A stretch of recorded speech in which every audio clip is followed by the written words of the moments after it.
तापः सतुगीतः शुकादिभिः।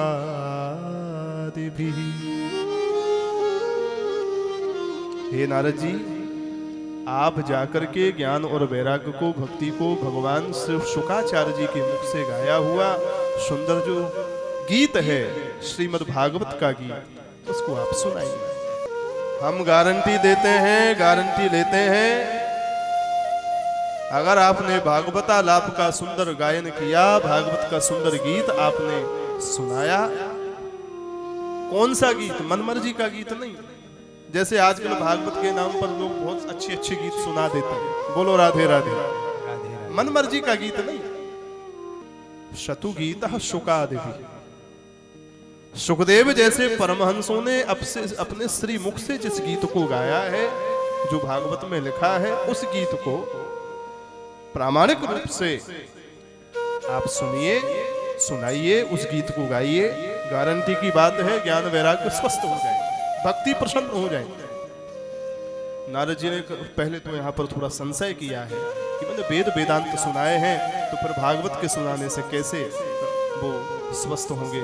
तो सनकादिकों ने कई प्रकार के उदाहरणों को देकर के यहाँ पर श्री नारद जी के संशय को दूर किया। नारद जी के संशय को सनकादिकों ने दूर किया है और दूर करते हुए कहा कि महाराज, दूध के अंदर घी है, पर क्या दिखता है? नहीं दिखता। दूध का दही जमाया जाता है, जामन डाल करके फिर मंथन किया जाता है मथानी में, तो उसी में से सुंदर मक्खन निकलता है, और उसी माखन को जब अग्नि पर तपाते हैं तो सुंदर घृत निकल करके आ जाता है। वह घी देवानाम रसवर्धनम, बड़े बड़े देवताओं के लिए भी रस का वर्धन करने वाला बन जाता है। अग्निहोत्र में, यज्ञादिक क्रिया में उस घी के द्वारा जब आहुतियां पड़ती हैं तो समस्त चराचर सृष्टि मस्त हो जाती है, स्वस्थ हो जाती है। ऐसे ही वेद है दूध और भागवत है उसी का मंथन किया हुआ घी। आप इसको श्रवण कराएंगे। जैसे ही सुना, नारद जी का संशय दूर हो गया। नारद जी ने कहा, अगर ऐसी बात है तो फिर एक निवेदन है। क्या? बोले, दवाई की तो व्यवस्था हो गई, दवाई तो आपने बता दी, अब हम डॉक्टर कहाँ खोजें? अब आप ही चलिए और आप ही वो भागवत का गीत हमको सुना दीजिए। बोलो राधे राधे, आप ही ऑपरेशन कर दीजिए। सनकादिक बोले, हम तो इसलिए घूम रहे थे कि कोई सुनाने वाला मिल जाए, पर कोई बात नहीं, तुम सुनने के लिए तैयार हो तो हम सुना देंगे। और ऐसा विचार करके सनकादिक तुरंत ही श्री नारद जी के साथ में बद्रीनाथ से हरिद्वार आए हैं। आनंद नाम के तट पर, घाट पर, वहां पर बैठे हैं। नारद जी ने सुंदर व्यासपीठ तैयार करी है और कथा का जैसे ही समायोजन प्रारंभ हुआ तो तुरंत सब जगह नारद जी का वायरलेस फैल गया। भाई, नारद जी का व्यवहार तो बड़ा लंबा चौड़ा है, मुक्त संग महात्मा है, 14 लोक में, संपूर्ण ब्रह्मांड में घूमते हैं। नारद जी ने तुरंत सबको संकेत कर दिया, श्रोता वक्ता ज्ञान निधि कथा राम के गूढ़। श्रोताओं को जब पता चला कि सनकादिक जैसे वक्ता हैं, नारद जी जैसे श्रोता हैं, भक्ति महारानी और ज्ञान वैराग्य जैसे कारण के लिए, उनके निवारण के लिए कथा हो रही है, गंगा जी का किनारा है, सप्त मोक्षदायिनी पुरियों में से एक पुरी हरिद्वार का परम पावन स्थल है, इसलिए देर नहीं करनी चाहिए, तुरंत पहुंच जाना चाहिए। महाराज, अनंत ब्रह्मांडों के जितने भी श्रोता थे, सबके सब भगवान की कथा को सुनने के लिए वहां पर मूर्तिमंत होकर के आ गए, सब आ गए। सबसे पहले कौन आए? सबसे पहले कौन आए? श्री भागवत पीयूष पानाय रसलंपटा धावन्तोऽप्याययुः सर्वे प्रथमं ये च वैष्णवा। भगवान की कथा को सुनने के लिए यहाँ पर सनकादिकों ने शब्द रखा। जब आयोजन हो रहा है तो सनकादिकों ने नहीं, क्षम्यताम, सूत जी ने यहाँ पर शब्द रखा। सोनक जी को कथा सुना रहे ऋषि, तो सूत जी कह रहे हैं ऋषियों, जैसे ही कथा का आयोजन होने लगा और सबको यह पता चला कि कथा हो रही है, तो सब आए, पर पैदल चल करके नहीं आए। बोलो राधे राधे। तो धावन्तोऽप्याययुः सर्वे, मतलब चल के नहीं आए, दौड़ के आए। धावंती क्रिया का प्रयोग, गच्छति भी कह सकते, गच्छन्ति, सारे लोग चल करके आ रहे, पर भगवान की कथा को सुनने की त्वरा इतनी तीव्र है इन लोगों के मन में कि चल करके नहीं आ रहे। तो धावन्तोऽप्याययुः सर्वे, सब दौड़ दौड़ करके आ रहे हैं, जल्दी से समय से पहुंच जाए, कथा का एक अक्षर भी ना छूट जाए, ऐसी त्वरा। अच्छा, दौड़ते तो बहुत हैं। मैराथन की जब दौड़ होती है तो कई खिलाड़ी खड़े होते हैं दौड़ने के लिए, परंतु उनमें से एक ही ऐसा होता है जो फर्स्ट नंबर पे आता है। बोलो राधे राधे। बड़े बड़े ओलंपिक आदि खेलों में जब दौड़ होती है तो बहुत सारे खिलाड़ी एक साथ दौड़ते हैं, पर नंबर एक पे एक ही होता है, कोई बिरला। ऐसे ही यहाँ पर जितने भी हैं भगवान की कथा को सुनने के लिए, सबसे पहली बात तो चले नहीं, दौड़ करके आए, पर दौड़ने वालों में भी सबसे पहले कौन पहुंचे? प्रथमम ये च वैष्णवा, जो वैष्णव थे, भगवान श्री कृष्ण नारायण रामकृष्ण के परम भक्त थे, जो उनकी कथा के प्यासे थे, कथा जिनकी आत्मा बन चुकी थी, वो दौड़ने में भी सबसे पहले आकर के बैठ गए अपने आसन को। भृगुर्वसिष्ठस्य वनस्य गौतमो मेधातिथिर्देवलदेवरातौ रामस्तथा गाधिसुतस्य शाकलो मृकण्डुपुत्रात्रिजपे पलारा योगेश्वरो व्यासपराशरौ च छाया शुको जाजलिजन्मुख्या सर्वेप्यमी मुनिगणाः सह पुत्रशिष्याः स्वस्त्रेभिराययुरतिः प्रणयेन युक्ता। भृगु हैं, वशिष्ठ हैं, च्यवन हैं, गौतम हैं, मेद हैं, अतिथि हैं, देवल हैं, देवरात हैं, परशुराम जी हैं, गाधितनय विश्वामित्र जी हैं, शाकल हैं, मृकंडू हैं, अत्रि हैं, पिप्पलाद हैं, व्यास जी हैं, पराशर जी हैं, छायाशुक हैं, जन्नू हैं, इतने नाम तो लिख दिए। ये सब परम वैष्णव हैं, प्रहलाद हैं, ध्रुव हैं, बड़े बड़े वैष्णव, सबके सब मूर्तिमंत होकर के भगवत कथा का श्रवण करने के लिए आ गए। जो बैरागी थे, सन्यासी थे, सर्वेप्यमी मुनिगणाः सह पुत्र शिष्याः, जो सन्यासी बैरागी थे वो अपने शिष्य परिकर के साथ आए, जो गृहस्थ संत थे वो अपने पुत्रादियों के साथ में आए, वो सब आ गए। इतने ही नहीं आए, इस प्रसंग को जरा सावधान होकर के और बड़ी ध्यान से सुनो। भगवान की कथा की क्या महिमा है ये यहां पर परिभाषित हो रहा है।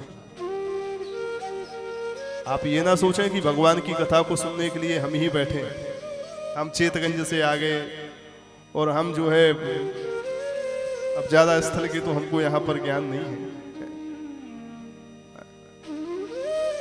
जो जहां भी रहता हो बोले हम यहां से आ गए, हम यहां से आ गए।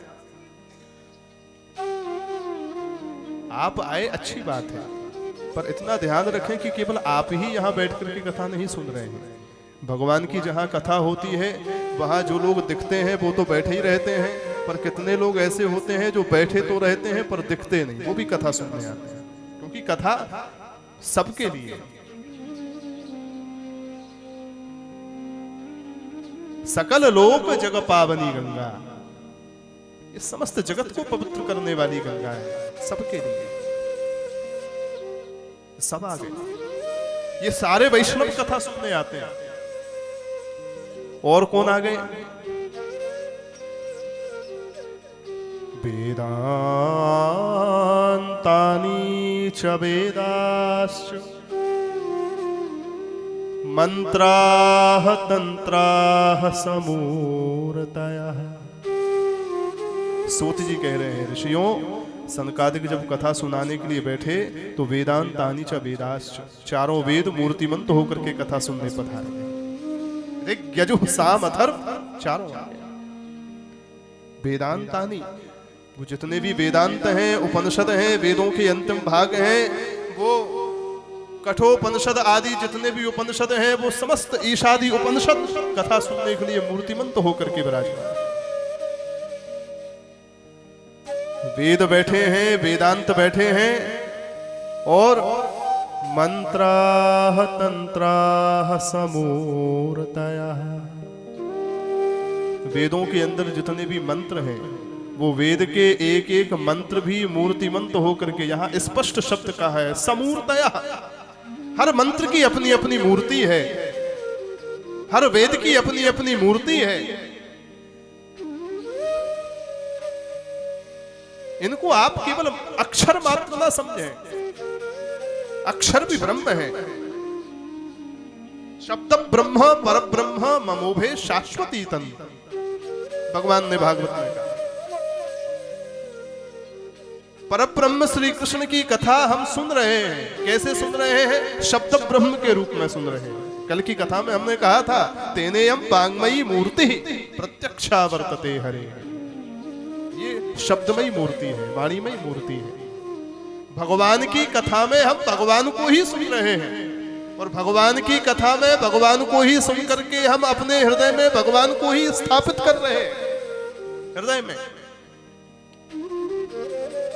ये शब्द ब्रह्म है, इसलिए इन सब की अपनी अपनी मूर्ति है। आप गंगा जी को केवल जल मात्र समझेंगे क्या? काशी में गंगा जी बह रही हैं, हम दशाश्वमेध पर स्नान कर आए, तो क्या वो केवल नदी मात्र है? क्या पानी मात्र है, जल मात्र है? अगर आप यहीं तक सीमित रहे तो आपका यह अज्ञान है। गंगा जी का यह भौतिक स्वरूप है, जल के रूप में भारतवर्ष में बह रही हैं, पर उनका दिव्य स्वरूप यह है कि उन्होंने नैष्ठिक ब्रह्मचारी पितामह भीष्म को पुत्र के रूप में जन्म दिया है। क्या कोई नदी कोई बेटे को पैदा करती है क्या? अगर जलमात्र होती, नदी मात्र होती, तो भीष्म पुत्र कैसे बनते और शांतनुपति कैसे बनते? बताइए। ये भौतिक स्वरूप है जल का, परंतु एक उनका दिव्य देवी का भी स्वरूप है, जिस दिव्य स्वरूप से उन्होंने गंगा पुत्र भीष्म को जन्म दिया। मकर वाहिनी, वो उनका स्वरूप। ऐसे ही जितनी भी नदियां हैं, जितने भी पर्वत हैं, जितने भी मंत्र हैं, चराचर प्रकृति में जो दिव्य दिव्य विशिष्ट विशिष्ट लोग हैं, उन सबकी एक अपनी अपनी विशिष्ट मूर्ति है। उस मूर्ति के रूप में जब कोई साधक उनका ध्यान करता है, उपासना करता है, तो दर्शन भी होता है। महाराज, ऐसे ही ये चारों वेद अपनी अपनी मूर्ति में आए हैं कथा सुनने। अभी वाल्मीकि रामायण की कथा हुई थी, उस समय हमने कथा में कहा भी था, राम जी का जब विवाह हो रहा था तो चारों वेद मूर्तिमंत प्रकट होकर के मंत्रोच्चारण कर रहे थे सीताराम जी का विवाह कराने के। अब आप इसको पोथी मात्र माने, अक्षर मात्र माने, तो फिर कहां से विवाह करा देंगे? वो उनका दिव्य स्वरूप है। महाराज, वेद के एक एक मंत्र मूर्तिमंत होकर के अपनी मूर्ति में कथा सुनने के लिए आ गए। और कौन आया? दश सप्त पुराणानि, 18वें पुराण श्रीमद् भागवत की कथा हो रही है। तो भागवत के अतिरिक्त जो अन्य 17 पुराण हैं, भद्वयम मद्वयम चैव वृत्रयम व चतुष्टयम अनापलिंग कूस्कानि पुराणानि पृथक पृथक, ये जो अन्य 17 पुराण हैं, ये 17 पुराण अपनी अपनी मूर्ति को धारण करके देव रूप से भगवान की इस दिव्य कथा का श्रवण करने के लिए आ गया। 17 पुराण आ गए। सट शास्त्राणि तथा ययु, सूत जी कह रहे हैं 6 शास्त्र आ गए। षडंग वेद, वेद आ गए तो वेद के जो अंग थे 6 शास्त्र, शिक्षा कल्पो व्याकरणम निरुक्तम छंदसाम गणम, ये जो 6 शास्त्र हैं, ये 6 शास्त्र मूर्तिमंत होकर के कथा सुन रहे हैं। सब बैठे हैं अपने अपने स्थान पर। और गंगात्याः सरितस्तत्र, गंगा यमुना गोदावरी कावेरी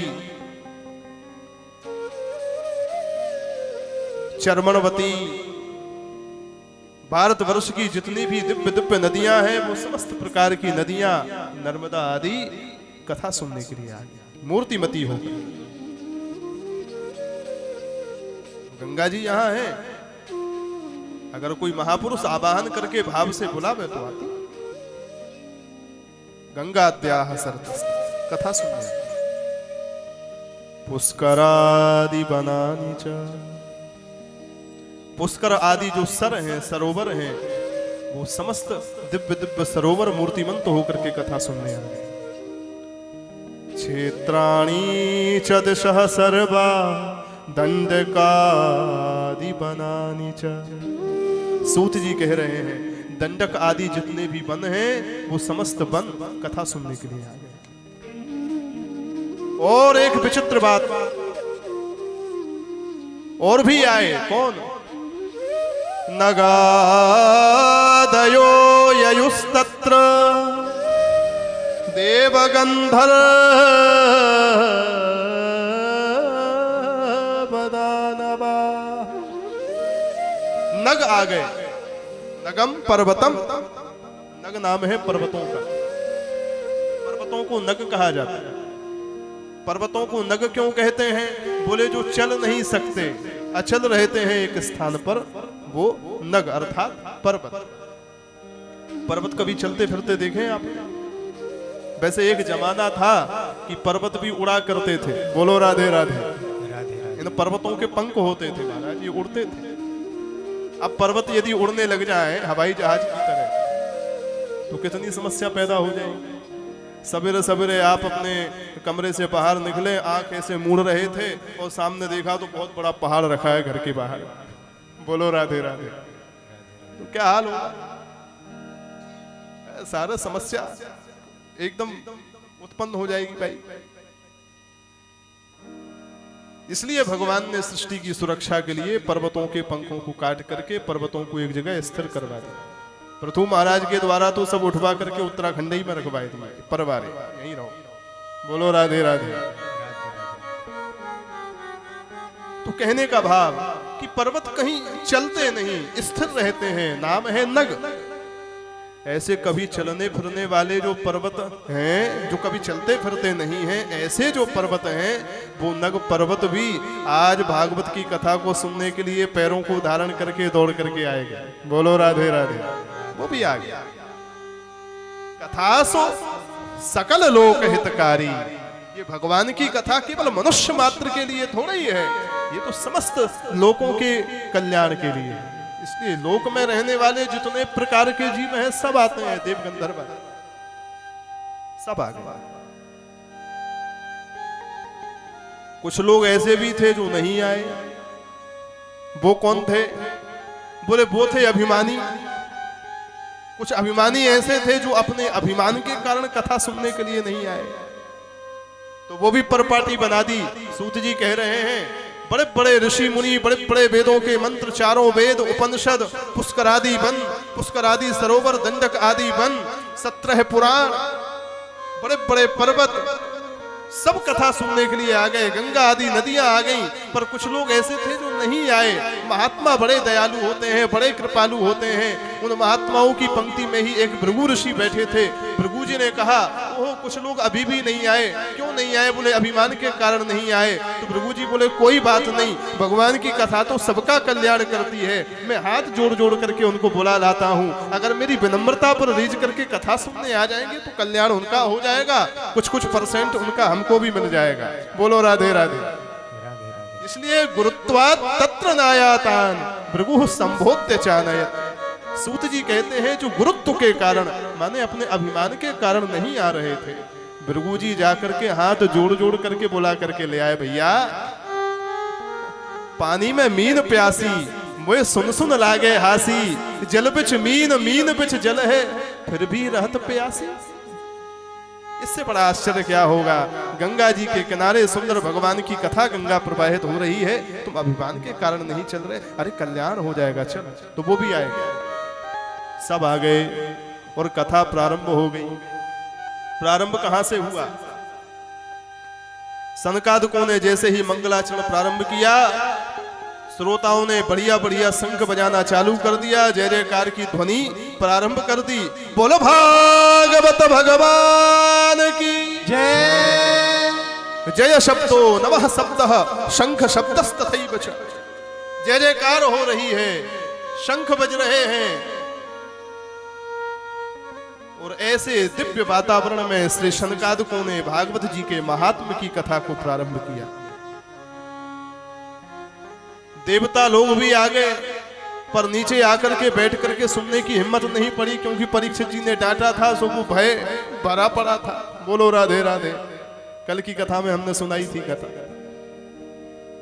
तो हिम्मत नहीं पड़ रही थी। तो सोचे कोई बात नहीं, सामने जाएंगे तो शायद अनधिकारी कह करके भगा दिया जाएगा, पर कथा तो हमारा भी हित करने वाली है, तो कोई बात नहीं, कोने में दूर से ही बैठ करके सुन लेंगे, थोड़ी थोड़ी आवाज आती रहेगी, उसी से हमारा कल्याण हो जाएगा। इसलिए विमानानि समारूह्य कियंतो देवनायका। सूत जी कहते हैं विमानों में बैठ करके आकाश में अपनी अपनी देवियों के साथ देवता लोग भी कथा सुनने का प्रयास कर रहे हैं। पास में जाएंगे तो फटकार के भगा दिए जाएंगे, यहीं से सुने चुपचाप।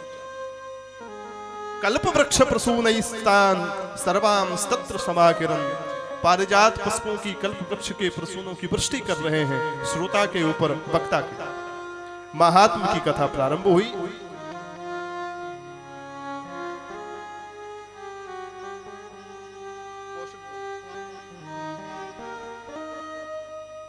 महात्म सुनाया सनकादिकों ने,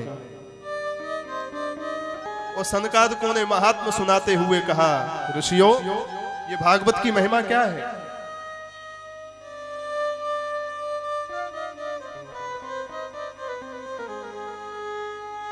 सदा सेप्य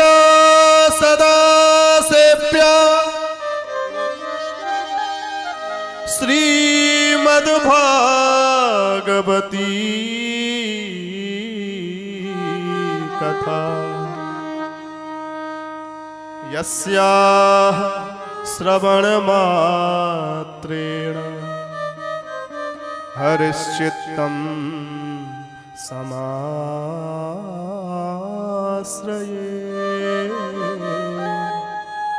अरे ऋषियों, सदा से प्या ये भगवान की कथा सबको सुननी चाहिए और हर समय सुननी चाहिए।